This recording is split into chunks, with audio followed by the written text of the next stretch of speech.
toda seguridad viene a visitar la República Libre y Asociada de Olavarría y te viniste para... Un placer verte. Igualmente, Luis. ¿Tuviste en Los Pagos? Voy dentro de una semana y unos días, Muy el bien. segundo fin de semana. Y por las dudas, aquellos que no sepan, ¿dónde estás residiendo? Acá en Buenos Aires. En la vida. La frase de mi mujer es que resido en Lisboa, pero vivo en Argentina. Eso pasa, ¿eh?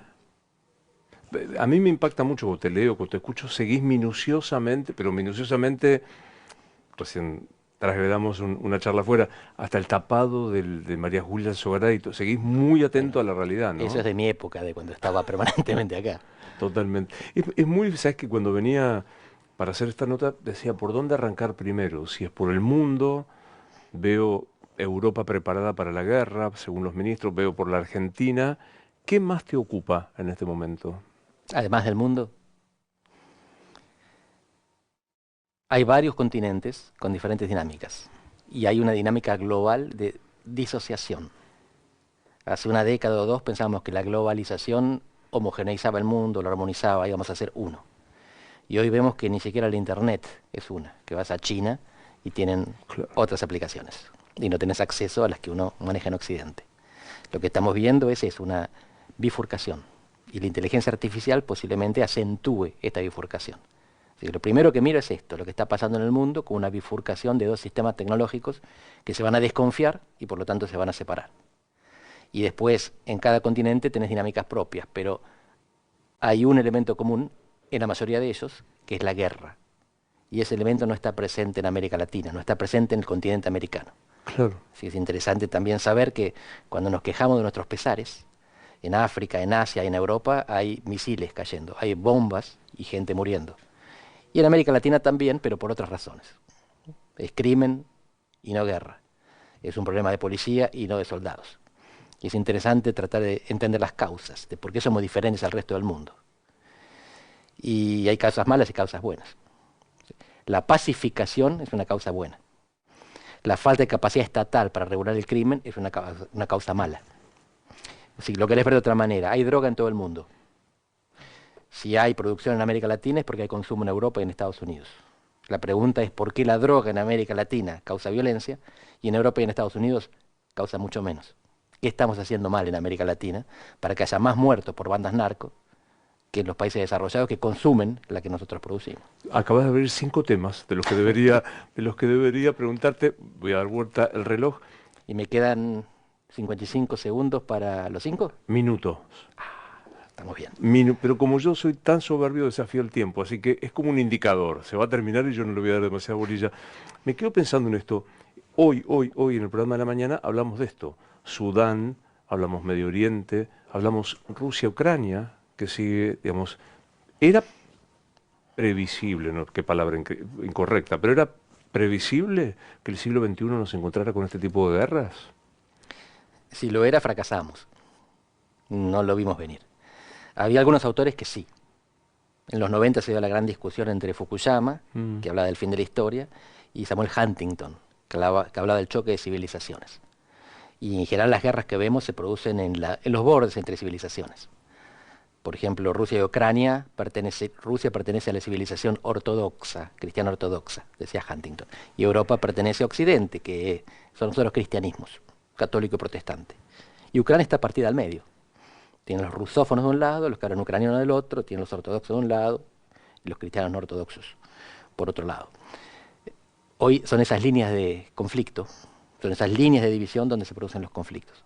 Pero Huntington también decía que no es la civilización la única que determina, hay otra variable fundamental que es la presencia de un Estado ordenador. Y él decía, el problema de la civilización islámica no es la religión islámica, es que no hay un país más importante que los demás que disciplina el resto. Porque los ortodoxos fueron a la guerra, los cristianos occidentales fueron a la guerra a lo largo de la historia, hicieron 2 guerras mundiales, hicieron las cruzadas, la Inquisición.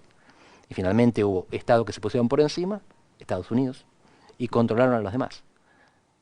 Se meten en las guerras para terminarlas, financian la reconstrucción, ahora le están posiblemente jorobando otra vez. Estados Unidos ya perdió esa capacidad que tenía para reconstruir países. Lo hizo con Alemania y con Japón, Claro. al fin de la Segunda Guerra. Fracasa con Afganistán, con Irak y no está teniendo mejores resultados en otros lados. Ahora, fíjate que en campaña se decía Trump va a ser el gran sheriff, recuperando esto del Estado ordenador, y no sé si digo multiplicó, pero aumentó la cantidad de conflictos bélicos.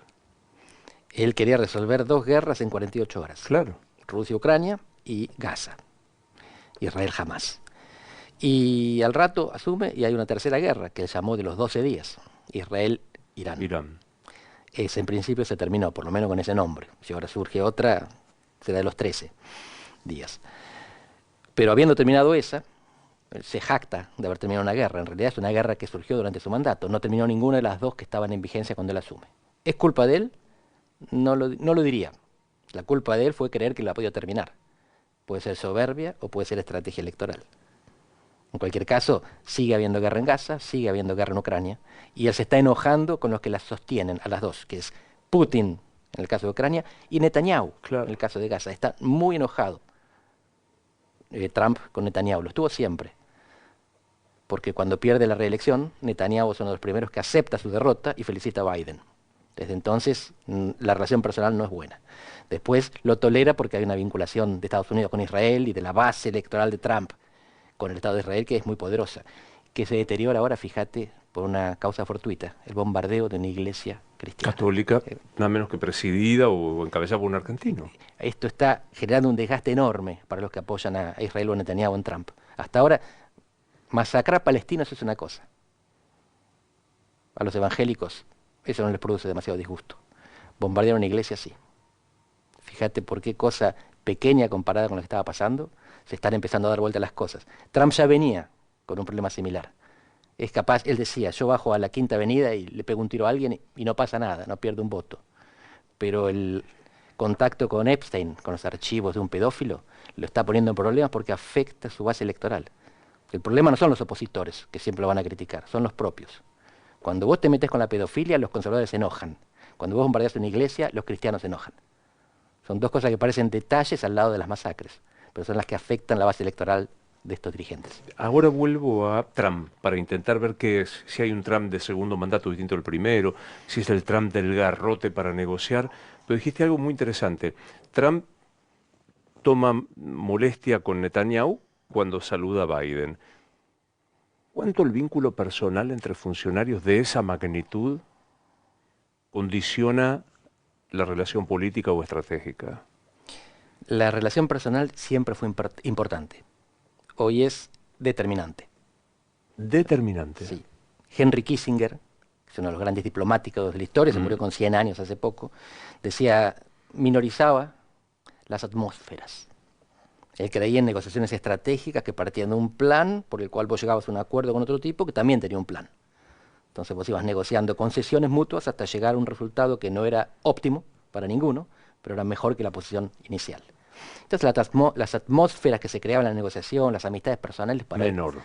Y sin embargo, se ve la contradicción cuando vos lees sus memorias o los escritos sobre él, la cuestión de la confianza. Vos podés llegar a un acuerdo porque generaste confianza, porque creció tu confianza en tu interlocutor. Así que en el fondo las relaciones personales eran importantes.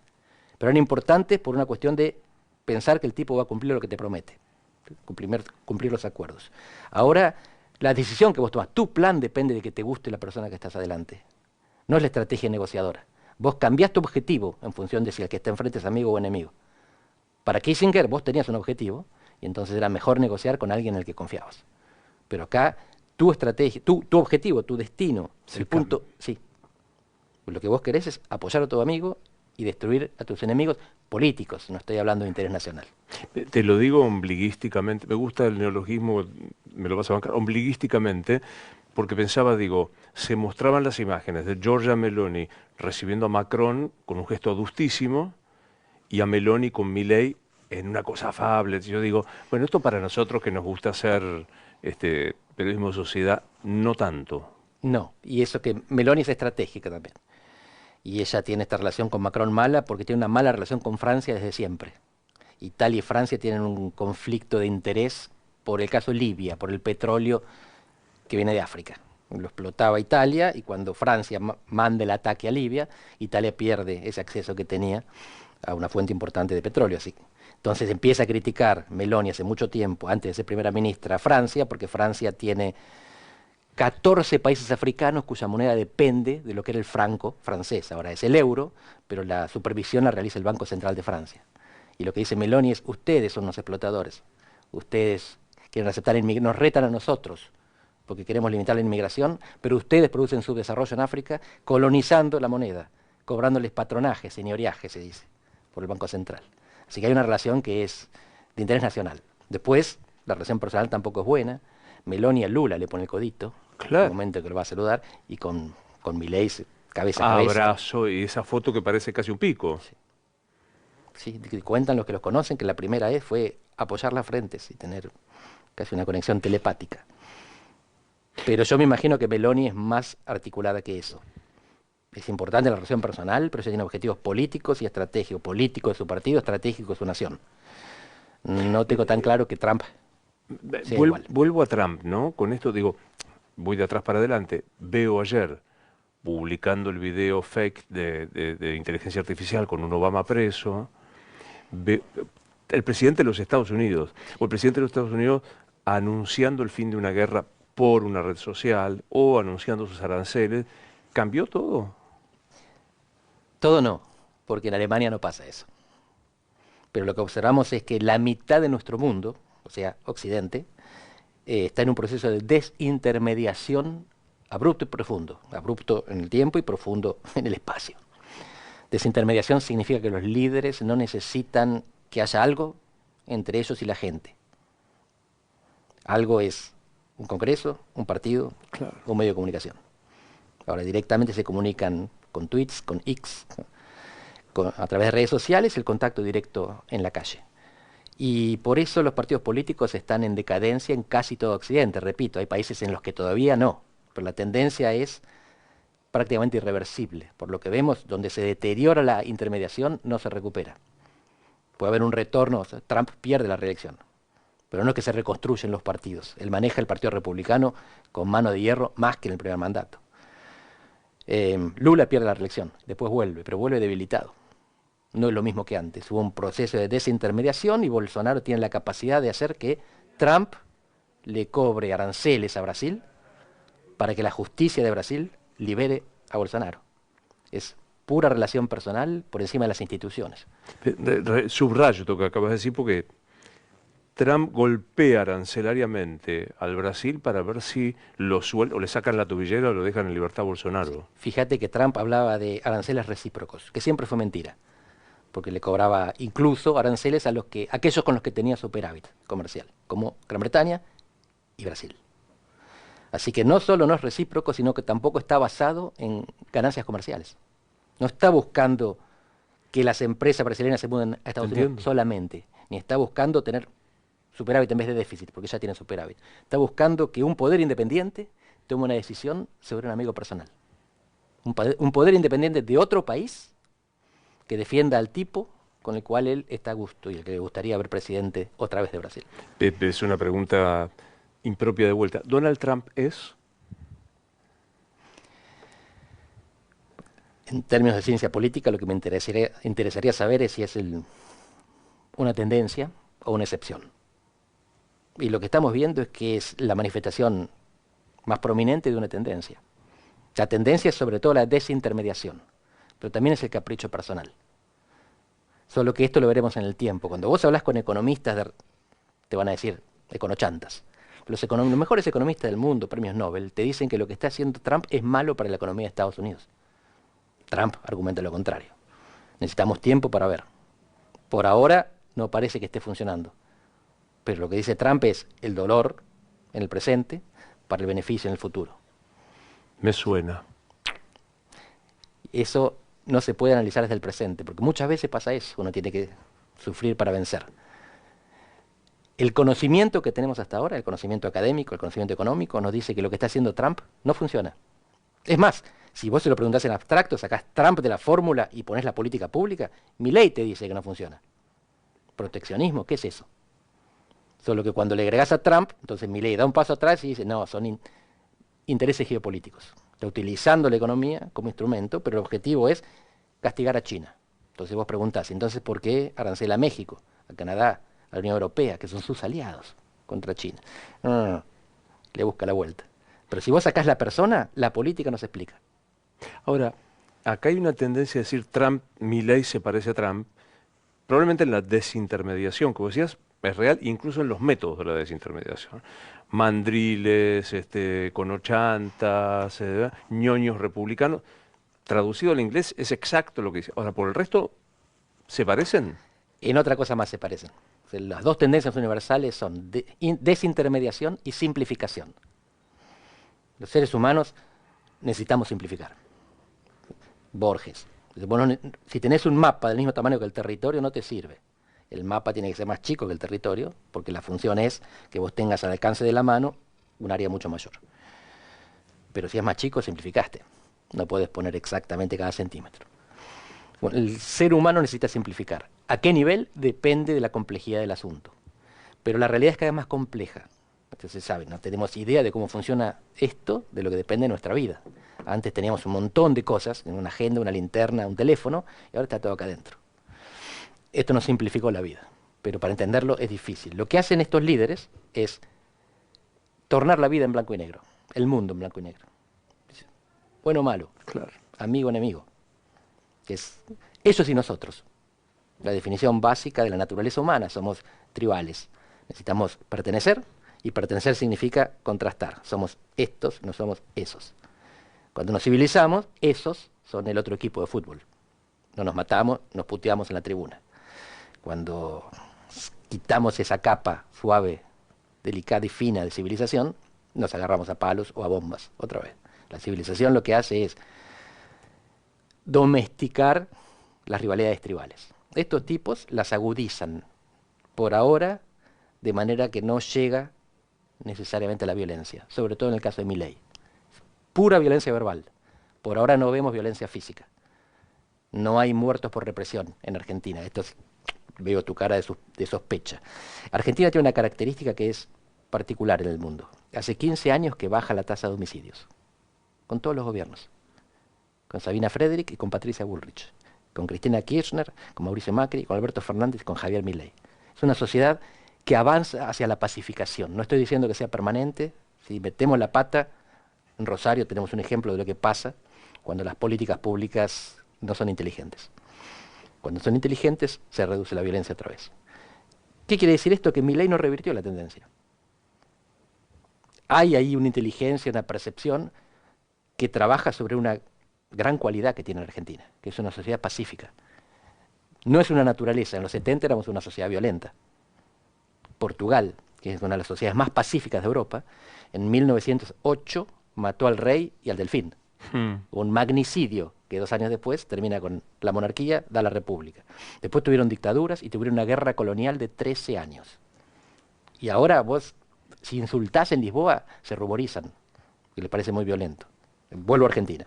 La violencia de Milei, que a algunos les resulta muy desagradable, es una violencia verbal, una violencia retórica que genera sentimientos desagradables dentro de uno, pero no se manifiesta a nivel físico. Y esa es una frontera importante de trazar, porque el insulto está dentro de la Constitución, la bala no. Acá la pregunta sería si la historia demuestra, no lo sé, que la violencia verbal desemboca necesariamente en la violencia física. Porque aparte, yo digo hasta casi de sentido común, si yo te insulto hasta el final y no tengo más insultos, lo próximo es la piña. ¿Vos ves un estado previo de la violencia verbal a la violencia física? Eso es lo que pensábamos. Estábamos convencidos de eso. La violencia de arriba engendra violencia de abajo, que la violencia verbal. Yo tiendo a pensar que los argentinos maduramos de tal manera que somos más sabios que otros países. Y no lo digo por ser argentino, lo digo por este indicador de que hace 15 años se reduce la tasa de homicidio, no la de robo.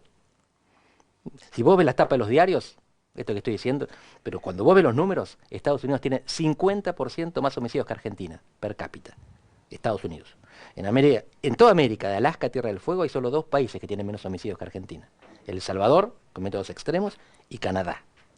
un país próspero, pacífico y democrático. Todos los demás tienen más homicidios que nosotros, incluso Chile, que hasta hace poco tenía menos. Incluso Uruguay, es un país maravilloso, pero nos triplica. Uruguay tiene más homicidios per cápita que La Matanza. Algo bueno hicimos. Kicillof está celebrando, te escucha y te va a te informo que te va a recortar. Pero claro. lo que estoy diciendo es que esto no es mérito de un gobernante, porque hace 4 presidentes que venimos reduciendo la tasa de homicidios. Es una particularidad, es un mérito de todos los argentinos, que espero que los presidentes no arruinen. ¿Por qué creo que el insulto no se transfiere, no se transforma en violencia física? Por 2 razones. Primero, porque ahí sí hay una intermediación, que es la red social. Si Milei no te dice en la cara, no te insulta en la cara, en general. Es capaz de hacerlo, pero la fuerza del cielo no me parece, en general, tiene mucho cuidado. Y esta es la segunda, son cobardes. Y yo elogio la cobardía física. Las fuerzas del cielo son tan cobardes como la Cámpora, como lo fue la Coordinadora. Repudian la violencia o le temen a la violencia, no quieren que les peguen. Tienen miedo de ir por la calle, que los reconozcan y que los corran para pegarles. Y esto es buenísimo. Es una gran mirada. Pongamos el nombre apellido. El Gordo Dan es tan cobarde como Máximo como el Coti. Sí. El Coti no tanto, Freddy Storani. El Coti se metió en Pamplona, creo que corrió con los toros. Nunca bancó la violencia, pero es una personalidad diferente.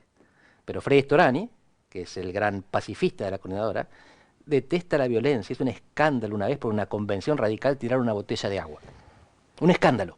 Le parecía inadmisible que hubiera sillazos y botellas. Sí, es muy desagradable, pero una botella de plástico de agua. Ese es el nivel de intolerancia con la violencia que había en la Coordinadora. O sea que ensalzo. En el planteo optimista, no sé si optimista, pero el planteo positivo que vos haces es asistimos a un nivel de violencia verbal, yo creo que inusitado, pero que no necesariamente va a desembocar en violencia física. Vamos a los hechos. No desembocó. Y por eso extendemos. Creemos que no necesariamente va a desembocar. Pero hasta ahora los hechos son que no hay más violencia física, no hay violencia política en Argentina. Si vos hablas con un kirchnerista te va a decir, a Cristina la trataron de matar. Hay eventos, hay locos, hay organizaciones, no la mataron, por suerte. Y si hablas con otros te van a decir, sí, hay represión. Hubo un policía que estuvo, un fotógrafo. Pablo Grillo. A punto de morir. Por suerte no murió. Pero es difícil pensar, no sé si alguien lo sostiene esto, que el gobierno mandó que le disparen. Fue una acción poco profesional o malintencionada de un agente. No es el sistema el violento. Atrás un tema, porque me quedé, yo sé cuál es tu posición sobre los populismos, pero digo, la desintermediación y la simplificación, ¿existe el populismo o es un giro idiomático cómodo? Depende de la definición. Como Dios. Existe, decime que es Dios y te digo si creo. A ver, ¿el populismo es un sistema que utiliza como herramienta la desintermediación y la simplificación? El populismo político sí. Hay 3 dimensiones del populismo: político, económico, cultural. El populismo político es desintermediación. El líder entra en contacto con la masa directamente, sin partido, sin parlamento. El populismo económico es pan para hoy, hambre para mañana. Es distribución por encima de la recaudación. No siempre van de la mano.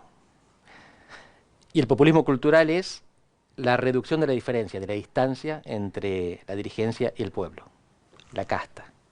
Milei es un hiperpopulista cultural. En italiano se llama qualunquismo, l'uomo qualunque, el hombre cualquiera. Yo soy como vos, Nigel Farage, en Gran Bretaña, el tipo que se toma una cerveza en el pub con todos los parroquianos. No importa si distribuye la plata, no importa si tiene partido político. Es una dimensión diferente de populismo. Entonces, si vos me preguntás si Milei es populista, la definición cultural le calza al pelo. En la política, bastante bien. Gana sin partido. Pero ahora está creando un partido. La definición económica, todo lo contrario. No. ¿Y Cristina? Bueno, Cristina en la cultural, menos. Ella se pone por encima. Busca la adoración. No critico. Es una cosa, no es que a Milei no le guste la adoración. Él viene a despertar leones, pero es el león más grande. ¿Sí? Pero en el fondo después se viste como la gente y busca ese encuentro, ese contacto horizontal. Cristina es lideresa, Perón más todavía. Perón era el general. Había una relación vertical con los seguidores. Milei en general lo que busca es el abrazo con sus seguidores, confundirse con ellos. Cristina sí representaría el pan para hoy y hambre para mañana. Cristina es la típica populista económica. En sus últimas cartas parece que se arrepiente, que estaría entendiendo que fue terraplanismo económico lo que implementó. Pero Claro. sí, es lo que fue. Me quedo pensando, por eso se dice, Milei es un populista de derecha, ¿no? Como categorizando este segundo eje que vos planteabas, la economía, ¿no? O sea, Es interesante esto porque populismo de izquierda y de derecha se decía cuando el de izquierda ganaba y el de derecha no. Los populistas latinoamericanos ganaban elecciones, eran del pueblo. Los populistas de Europa o de Estados Unidos perdían las elecciones, eran minorías. Y los de América Latina se rebelaban contra, hoy lo llamamos la casta, antes era la oligarquía, el antipueblo, el establishment. Y en Europa o Estados Unidos eran los inmigrantes, los que venían de afuera. María Esperanza Casullo, que trabajó mucho el concepto, habla de los populismos que pegan para arriba, los latinoamericanos a los poderosos, o los populismos que pegan para abajo, los europeos, americanos, a los inmigrantes. Pero hoy los populistas europeos están ganando elecciones y los norteamericanos gobiernan. Así, y gobiernan porque la gente que vota a Trump piensa que le está pegando a los oligarcas de las costas, a los ricos universitarios, a los elitistas políticamente correctos, que los maltrataron, dejándolos afuera de la civilización. Así que ellos consideran que están pegando para arriba. El mismo populismo que pegaba para abajo cuando era minoría, pega para arriba cuando es mayoría. Así que para mí lo de derecha y lo de izquierda no ayuda a entender. La distinción entre tipo de populismo explica mejor. ¿Sos político? Populista político, no tenés partido ni respetás el Congreso. No es el caso de Milei. Se bancó todas las decisiones, incluso las que perdió, del Congreso y de la justicia. Populista económico, no. Cultural, claro, sí, 120%. Full. Decías, hay que ver si Trump en el correr es una excepción o es una tendencia. ¿Te huele hacia dónde va? ¿Qué es lo que tiene Trump que no tienen los demás? Escala. Como China. ¿Qué quiere decir esto? Si Argentina mañana se desarrolla y crece al 10% anual durante 20 años, es buenísimo para Argentina. Y el mundo te va a decir, te aplaudo, pero no cambias el mundo. China hizo eso y cambió el mundo, porque tiene 1/5 de la población. O sea, si hacemos lo mismo China y Argentina, China cambia el mundo y nosotros no. Si hace lo mismo Trump y Milei, Trump cambia el mundo y Milei no. Entonces, aunque sean exactamente iguales, la escala de Estados Unidos torna el impacto diferente, lo torna global. Como te pregunté, ¿Donald Trump es? ¿Javier Milei es? Yo todavía no sé. Y todavía no sé porque no hablo con él, pero hablo con gente que habla con él o que hablaba. Y esta es la gente que te cuenta cómo es. Las dos personalidades, la personalidad cariñosa, próxima, y la personalidad política aguerrida, te hace la cruz, te puede haberte abrazado, si se cruza. Gran amigo Nicolás Posse, ahora no sabemos qué pasó con Damian Reidel. La gente muy próxima de repente... Villarruel. Sí, no sé si fue tan próxima, pero él eligió vicepresidenta, no la puso otra persona ahí. Algún candidato legislativo porteño, que se jacta de haber estado en el origen también. Así que es difícil de entender por aquellos que le son próximos o que le fueron próximos, no pretendo comprenderlo yo. Entonces lo estudio como un fenómeno político. Le dejo la psicología a los que entienden. Y como un fenómeno político, lo que demostró es una intuición, una visión que había faltado en Argentina. En Argentina, para resolver los problemas, se decía hace falta un acuerdo. Y Milei te la da vuelta y dice, no, el problema es el acuerdo. Que están todos de acuerdo con una política tóxica, que es déficit fiscal e inflación. El acuerdo no es la solución, es el problema. La casta se puso de acuerdo. Yo vengo a romper ese acuerdo. Y es brillante. Ahora, mi pregunta es, ¿esto es real, completo, o es solo discursivo y después pacta con la casta? Quiero decir, desde adentro de su gobierno, Franco Scioli. Desde adentro de su gobierno, busquemos el tercio para que no me rebote en el veto. Tenés que pactar con hablo con el gobierno de Catamarca. ¿Es puro discurso? Vamos a verlo en el tiempo. Muchos presidentes empezaron bien y terminaron mal. Diría casi todos. Menem resolvió la inflación, pero cuando se fue dejó la bomba de tiempo. De la Rúa ni siquiera empezó bien. Kirchner empieza con superávit gemelos. Y Cristina entrega el poder sin reservas, con inflación y déficit gemelos. Alberto Fernández ni hablar. Macri empieza bien, gana las intermedias. Le gana a Cristina Kirchner. y termina después, mérito, pero escupiendo sangre. Es muy temprano para saber. Si nosotros miramos los gobiernos anteriores y lo que está pasando en América Latina, la perspectiva de que Milei la rompa y reelija es baja. Porque en este momento no están reeligiendo a los presidentes en América Latina. Es más probable que vayan presos a que reelijan. Pero de repente te cambian el precio de las commodities. Emerge China y empieza a comprar todo lo que producimos, salvo vacas, porque tiene ese problemita. No le gusta lo mejor de lo nuestro. Y entonces te tira para arriba. De hecho, el kirchnerismo fue un fenómeno empujado por el mundo, por el boom de las commodities. Creo que fue en la última charla, o vaya a saber cuándo, que te preguntaba esto, decías, el riesgo de autocracia en Milei aparece obturado porque los autócratas se quieren quedar con el Estado. Milei dice que lo quiere destruir. ¿Sigue aplicando eso? Bueno, yo termino la respuesta anterior porque no te contesté de lo de la casta y después va. Su gobierno es todo casta. Vicky Villarroel no era, o en todo caso era de un régimen anterior, ese es más joven que la dictadura, no es responsable por eso. Pero tiene de sus 8 ministros 3 que lo fueron de Macri, y son los 3 más importantes. Sturzenegger, Bullrich y Caputo. Vos mencionaste a Daniel Scioli, Guillermo Franco. Guillermo Franco no era funcionario de Manrique, era del partido de Manrique, era funcionario de Alberto Fernández, claro, con Sergio Massa. Y no lo critico. Lo que digo es que el personal político, las listas bonaerenses son toda casta, no lo digo yo, lo dicen la fuerza del cielo. Enojadísimo. Vos ves a los tuiteros, y todos te dicen, putean en 4 idiomas. Sí. Porque son todos tipos que estaban anteayer elogiando a Cristina Kirchner. El canciller Wertheim era, hace 10 años, hiperkirchnerista. No es crítica, el plantel político es hipercasta. Yo voy a juzgar si Milei se opuso al acuerdo tóxico del déficit fiscal por los resultados. ¿Mantiene el acuerdo sobre el equilibrio? Lo mantiene. ¿Mantiene el cierre del Banco Central? No lo mantiene. ¿Mantiene la dolarización? Tampoco. Capaz que después de las elecciones, gana en octubre y el 11 de diciembre dice dolarizo y nos tapa la boca a todos. Pero para ahora lo que mantiene es el núcleo de su programa, que es equilibrio fiscal. Y ahí tengo que darle la razón. Porque el acuerdo tóxico argentino era déficit fiscal. Lo fundamental lo cumplió. La pregunta es, ¿alcanza? La primera pregunta. La segunda es sostenible? Y cualquier economista te dice que no, que hace falta más reformas. La metáfora de la bicicleta y el triciclo. Si vos estás en un triciclo y cuando parás, descansás, tomás una coca y después seguís. Si estás en la bicicleta y parás, te caes. Hay que seguir pedaleando. Bueno, las reformas económicas están a mitad de camino. Si vos dejás de pedalear, te caes. El gobierno, como hay elecciones, dejó de pedalear. Está confiando en llegar con la inercia hasta octubre y después esperar, él lo dijo, el 11 de diciembre.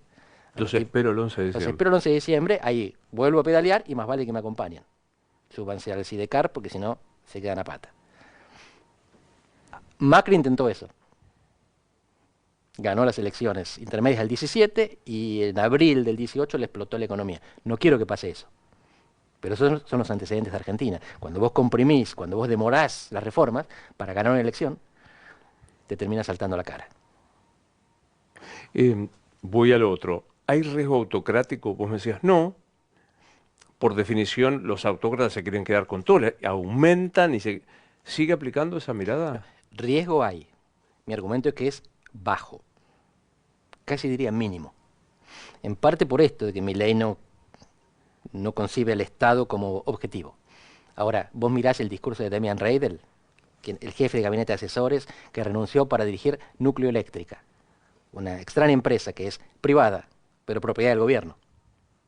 Y él está ahí designado por el presidente. Y cuando explica las razones por las que renuncia, o lo echan, dice, me voy a dedicar a lo más importante, que es una política de Estado para garantizar la soberanía energética. Política de Estado, soberanía energética, empresa del gobierno designado por el presidente, más kirchnerista que eso no se consigue. No hay.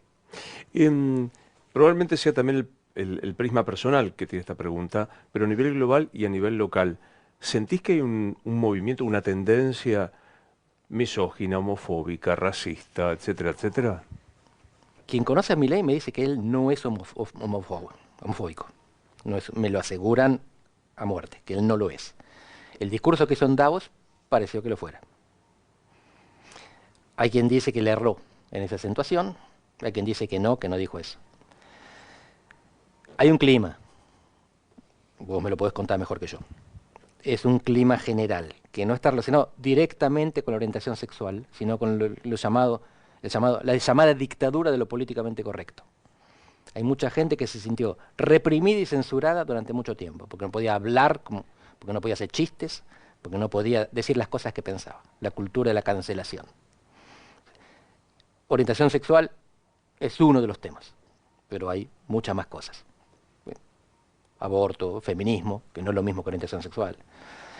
Toda esta gente ahora vuelve contra eso, y esto es el típico péndulo, cuando vos te fuiste a un lado, ahora te vas al otro. Por supuesto que los que están de este lado dicen, yo no fui a ningún lado, feminismo, orientación... Pero esta gente que se sintió cancelada tiene esa percepción de que no tenían libertad para hablar. Y si vos vas a las universidades norteamericanas, te aseguro que había cultura de la cancelación. Bueno, hay un librazo de Pola Olaizola, que no me voy a acordar cómo es, bad hombre, que yo no sabía, era una expresión que usaba Trump en la primera campaña de su primera presidencia, que él despreciaba, o sea, calificaba todo lo latino bad hombra. Encima decía bad hombra, no, sin duda que hubo cancelaciones injustas y demás. Entre la cancelación y admitir que el chiste, la agresión, el desprecio formaba parte del derecho a la libertad de expresión, hay como un rato largo, ¿no? Yo soy pañuelo verde. Estoy de un lado. Pero estando de ese lado, entiendo que hay gente del otro lado que sufrió legítimamente acoso o represión por no pensar como la gente que estaba de mi lado. Trato de ponerme en el lugar de ellos. Gente que, si no perdía el trabajo, temía perder el trabajo. ¿En serio? Sí, en Estados Unidos era terrible, pero terrible. Te cuento una historia no personal, no es conmigo, es con una gran amiga. LASA, una institución de estudios latinoamericanos, la más importante del mundo, sede en Estados Unidos, incluye a todos los países de América. Hubo una reunión online de las comisiones. Había una persona que trabajaba desde Venezuela. Las condiciones de conectividad de Venezuela son terribles. Entonces estaba así mirando la pantalla. Y en un momento se está terminando la reunión y se dice, bueno, si nadie más quiere participar, y una chica dice, no, pero yo levanté la mano. Se levanta una mano. Entonces esta persona mira y dice, ah, disculpa, no la vi, es que era una mano morena. El fondo oscuro de pantalla. Casi le hacen juicio académico. Tuvo que responder durante meses en una comisión por haber dicho, disculpa, no la vi, la chica era negra, la que había levantado la mano morena. Yo siento, no sé, no tengo estadística, no puedo probarlo, nada de esto, que ha habido más riesgo y persecución, por poner este mismo ejemplo, para aquellos que defendían los pañuelos verdes, de perder su trabajo, sé de lo que hablo, que por los pañuelos celestes. Pero bueno, Si vos te vas a las provincias del noroeste argentino, es muy probable que los pañuelos verdes arriesgaran al trabajo. no tan lejos. Si vos te vas a las universidades norteamericanas, es al revés. es al revés. Lo extiendo un poco a nivel internacional. Alternativa por Alemania, Meloni, Le Pen, Orbán, no provocan, no hay unas corrientes regresivas. No quiero usar un juicio de valor. O sea, te conté de qué lado del pañuelo estoy yo. Se llama de derecha, no tienen dificultad. Ellos se autoidentifican con la derecha. No sé si ellos se identificarían con la etiqueta regresiva. Antiprogresista, seguro. Pero no sé si irán regresistas. ¿Qué es la derecha? La defensa de la comunidad, dirían ellos. Una comunidad que está en riesgo. ¿Qué es la izquierda? La defensa de la libertad. Fíjate qué extraño, porque acá en Argentina la libertad es de derecha, pero liberal en Estados Unidos es de izquierda. Claramente. Los problemas que enfrentamos son diferentes, los peligros que enfrentamos son diferentes. En América Latina el peligro es la criminalidad, que te maten los narcos. Sobre todo en las zonas más pobres, conurbanos, donde ya los partidos no llegan, las ONG no llegan, las iglesias están dejando de llegar y el dealer y el tranza es el que regula la calle. En Europa el problema es que se están despoblando. La edad mediana significa que hay tanta gente por debajo de esa edad como por arriba. En África es 19 años. Wow. Vos vas a África, la mitad de los africanos tiene menos de 19 y la otra mitad tiene más. En Europa de 44. Es un continente de viejos. La cuestión es que los que trabajan son jóvenes. Y no hay. La inmigración es inevitable. ¿Cómo la haces? Bueno, hay dos maneras de tornarla menos traumática. La primera es seleccionar a los que entran. Que estén calificados para los trabajos que precisas o que sean culturalmente afines. Que hablen tu idioma. En Portugal, vengan los brasileños. Es mejor que traer a alguien de Bangladesh, en principio. Compartir lengua, compartir cultura. Mejor quiere decir más compatible inicialmente. Pero la segunda es la integración. Argentina se formó con rusos, gitanos y gallegos y turcos, gente que vino de todos lados, y la escuela y eventualmente el servicio militar crearon este crisol de razas, lo llamamos en otra época, ahora no se dice así, en el que ni siquiera está ifenada, el ifen es ese signo que te separa un afroamericano. Un americano es afroamericano, ítalo-americano. Acá a Franco Colapinto le dijeron el otro día ítalo argentino y se ofendió. Sí, No, sí. soy argentino. Tiene pasaporte italiano. Sí, claro. Ese, Un gesto horrible que me permití decir en ese momento. bueno, creo que fue ingrato de su parte, porque Exacto. es italiano, tiene el pasaporte, tiene la nacionalidad, pero no es ítalo-argentino porque sus padres eran, es ítalo-argentino porque es italiano y argentino, si no, somos argentinos y nos llaman tanos, judío, ruso, turco, etc. Bueno, Argentina es el modelo más exitoso de la integración del planeta. Es más exitoso que Estados Unidos y mucho más exitoso que Gran Bretaña, donde viven en guetos con su propia cultura, o Francia, donde viven en villas y están enemistados con la cultura predominante, que los obliga pero no los integra. No son ni franceses ni extranjeros, están en un limbo. Europa no consigue resolver que no hace hijos, que no producen hijos. Ese es el problema. En América Latina no estamos tan ahí, vamos a estar.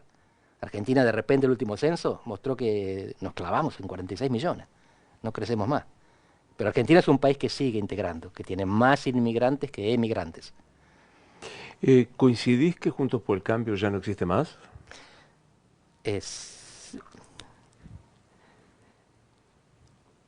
¿Por qué dudo?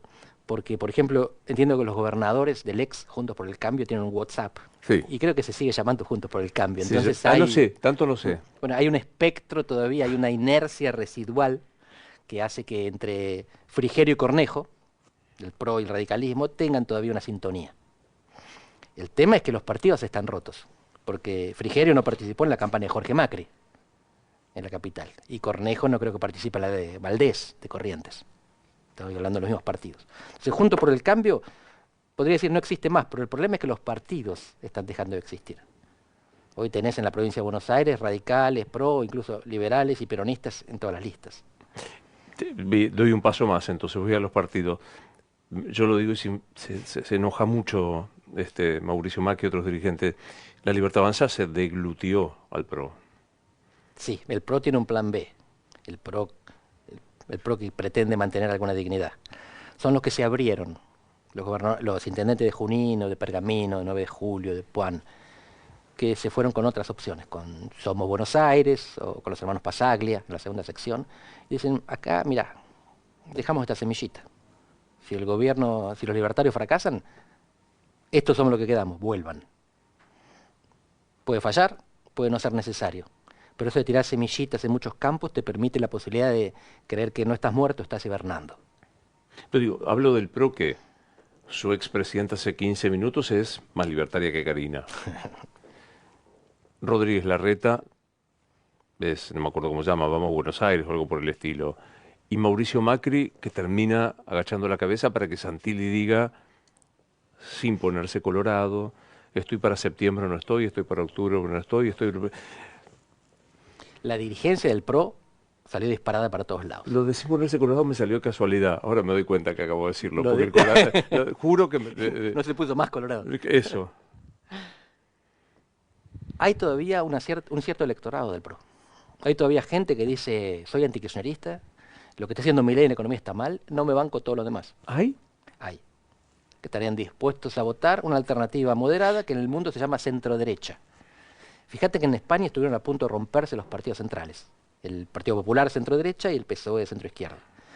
Al Partido Popular se lo comía Ciudadanos, eran unos liberales que desaparecieron, y al PSOE, Podemos, que también prácticamente murieron.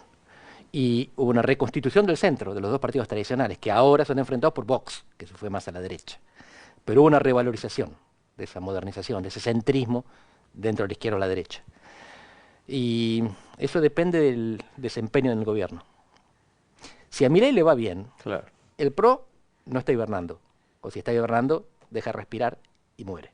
Si a Milei le va mal, hay todavía un refugio donde caer. Decir, ¿no? ¿Vieron que nuestra crítica o a las formas o a este problema económico no está bien correcto? Sí, Esa, que vos decís que para que los no guarden, yo los otros días usé un reloj amarillo y dije, total, ya a esta altura no, nadie me... bueno, es altamente improbable. Fíjate el aumento de la velocidad.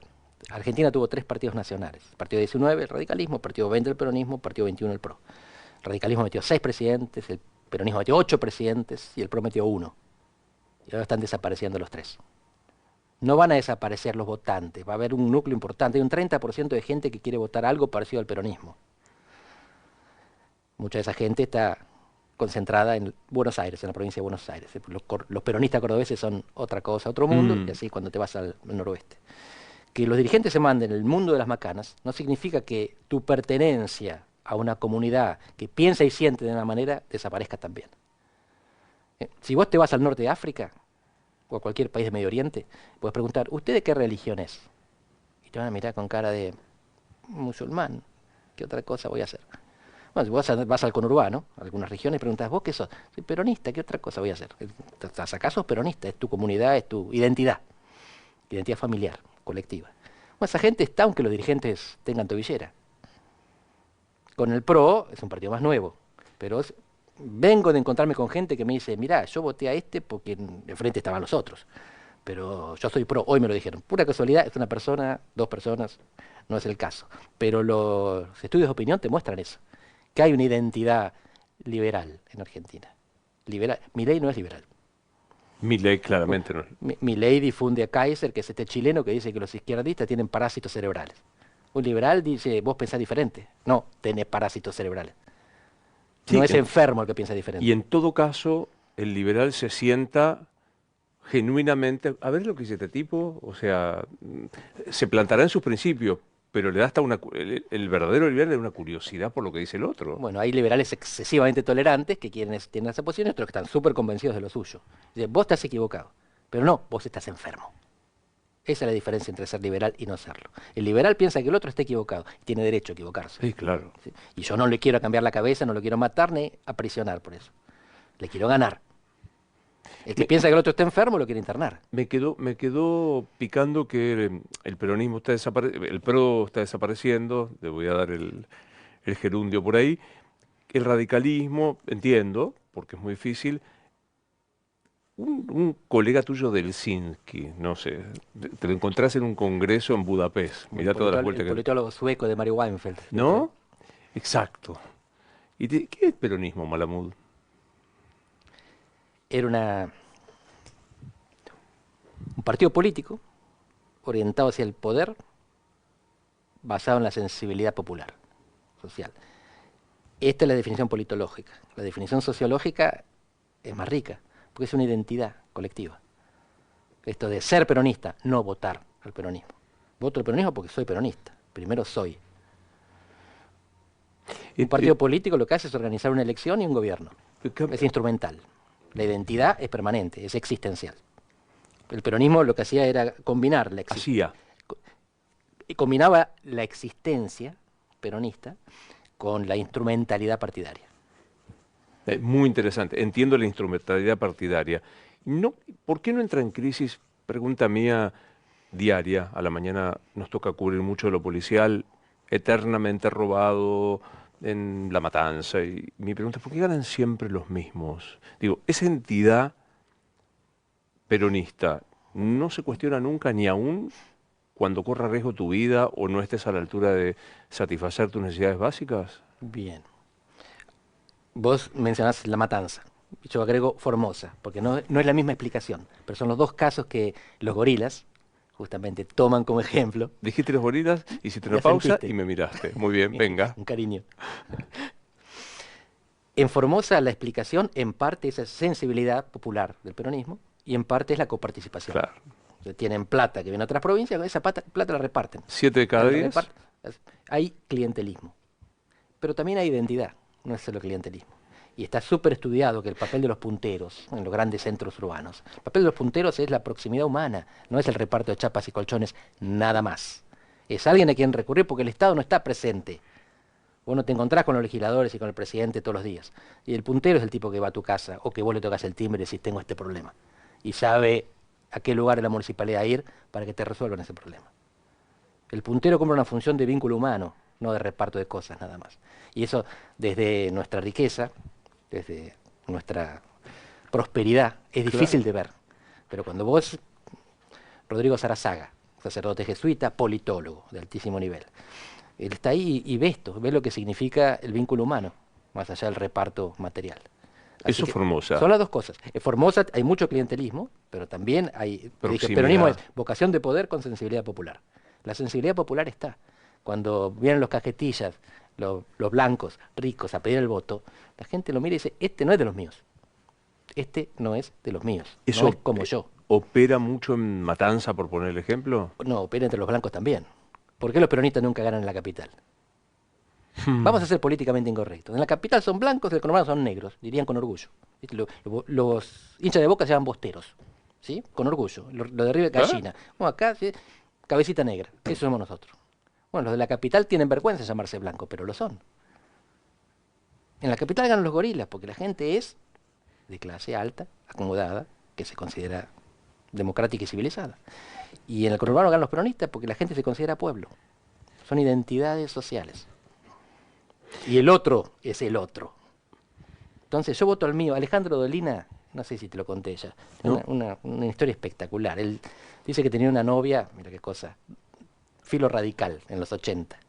Y que para elegir a quién votar, esta chica iba acumulando las plataformas y comparando los proyectos. Y él dice, qué manera, no me acuerdo qué palabra maravillosa lo utiliza, extravagante de elegir, porque uno no vota en función de un programa. Uno vota a los que son como uno, a los que se le parecen. Uno vota a su familia. Su familia no quiere decir nepotismo como a tu hermano. Así que yo quiero que esté ahí un tipo que es como yo, que está próximo a mí, al que yo puedo ir y hablar en mi idioma, que no tengo que hablar más sofisticado o menos sofisticado. Somos tribales los seres humanos. Es interesantísimo lo que estás diciendo. Esto de Dolina. A mí me gusta el ejemplo, pero Es hermoso. el tribalismo es Me queda universal. poco tiempo, pero me quedé. Una de tus primeras frases fue el tema de la droga, cómo impacta en distinto, que nos merecería otro programa. Pero te hago un anticipo. Por favor. Porque estoy trabajando con un colega, Marcelo Moriconi, un politólogo argentino, también basado en Lisboa, sobre el impacto diferenciado de la droga en los países ricos y en los países pobres. ¿Por qué hay tanta violencia vinculada con la droga acá y no en Europa y en Estados Unidos? En Estados Unidos hay, pero son los ejércitos de zombies. Es la gente que muere sola y de a poco en la calle. Los fentanilos. Exactamente, dependientes. Los opioides sintéticos. En Europa hay alguna violencia en los lugares de distribución, Rotterdam, un poco en Suecia. Pero acá tenemos un problema de administración de los mercados ilegales. Porque los mercados son igualmente ilegales allá, Claro. pero matan mucho menos gente. El tema es que nos hicieron creer que la culpa es nuestra, que la represión la tenemos que hacer nosotros. Y nosotros tenemos mercado de droga porque ellos la consumen, porque ellos la compran. La administración ilegal de ellos es más difícil. ¿Por qué? Porque los ricos consumen, sobre todo. Acá nos matamos entre pobres. Allá consumen en las fiestas electrónicas. Te van a, ya me imagino, nos van a extractar, está comunista, de izquierda, de hiperizquierda, Malamud se puso diciendo los ricos. Pero es una explicación que viene a cerrar esto, que ¿por qué? Tasa de homicidios en Europa es 1 cada 100.000 habitantes por año. América Latina, 15 o 20. Y está muy vinculada con los mercados ilegales. Los mercados ilegales existen en el origen y en el destino. Es el mismo mercado. Pero la violencia está de este lado. Porque el mundo nos hizo creer que la guerra contra las drogas funcionaba. El mundo nos hizo creer y lo creímos. La dirigencia quiere mano dura, quiere provisionismo, pero la gente también. Sin Por eso duda. es difícil la solución. La gente piensa que despenalizar la droga no es la solución. ¿Querés que te diga una de las... Tengo como top 5 de la cantidad de insultos que he recibido por temas. A ver. Uno es culpa tuya, que es haber entrevistado a Joao Goulao, el hombre que pensó en Portugal cómo descriminalizar la droga y bajar el índice. Bueno, te agradezco porque sos uno de los autores de Me encanta que lo hayas hecho, porque es el mejor ejemplo del mundo de un camino posible, alternativo a este desastre. Pero él dice, en el 2001, digo, todos los portugueses teníamos en la familia un caso de persona con conflicto con la droga. Sí. Y hoy no solo se bajó esta situación con enseñanza, con reducción de riesgo, no me salía la expresión, educación, explicación. ¿Me prometés que la próxima hablamos de esto? Y es lo que toca hacer, empujar el tiempo. Te pregunté quién era Trump, quién era Milei, ¿quién sos vos? Ya te lo debo haber respondido, pero sigo siendo el mismo. Un politólogo de Olavarría. ¿Y qué significa ser de Olavarría dictando clases o tomando clases en universidades europeas y demás? Es fascinante porque es lindo ser un ciudadano del mundo, poder viajar en diferentes lugares, encontrarte con seres humanos que son como vos en lo biológico y diferentes en lo cultural. Y de todo se aprende. Pero mi base, mi corazón, mi adolescencia, que es mi identidad, sigue estando en el lugar donde nací, crecí y me formé. Así al voleo, injustamente, ¿qué leo que no puedo dejar de leer? ¿Qué temas en particular? El que primero se te presente. Jonathan Haidt es un psicólogo social estadounidense que explica por qué las personas buenas disienten, discuerdan sobre religión y política. De manera muy simple, dice que tenemos sensores morales, así como tenemos papilas gustativas. Y aquellos que son más de izquierda solo desarrollan dos: evitar el daño y la reciprocidad, la igualdad. Mientras que los que son de derecha desarrollan además los sensores de comunidad, de autoridad y de divinidad. Así que es el borrador que tenemos en el cerebro lo que determina las orientaciones políticas que tomamos, que después es un borrador. El libro sobre lo que somos lo escribimos nosotros. De vuelta, Jonathan Haidt. H-A-I-D-T. Este libro que te digo se llama El cerebro de los righteous, de los que creen que están en lo correcto, de los justos sería, pero no es exactamente eso. Los que creen que tienen razón. Me voy con, que creo que no te lo hice la otra vez, con el cuestionario de James Lipton, el del actor de estudio, de Bernard Pivot, de Ex Libris, de Proust, así que ya está prescrito el robo. ¿Tu palabra favorita es?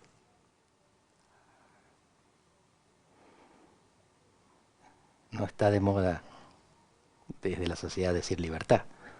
La palabra que menos te gusta. Mentira. ¿Cuál es el sonido que más te gusta en la vida? Sonido. No me das mucho tiempo para prepararme, pero diría todos los de los Beatles. El que más te perturba. Me voy a arrepentir de cualquier respuesta.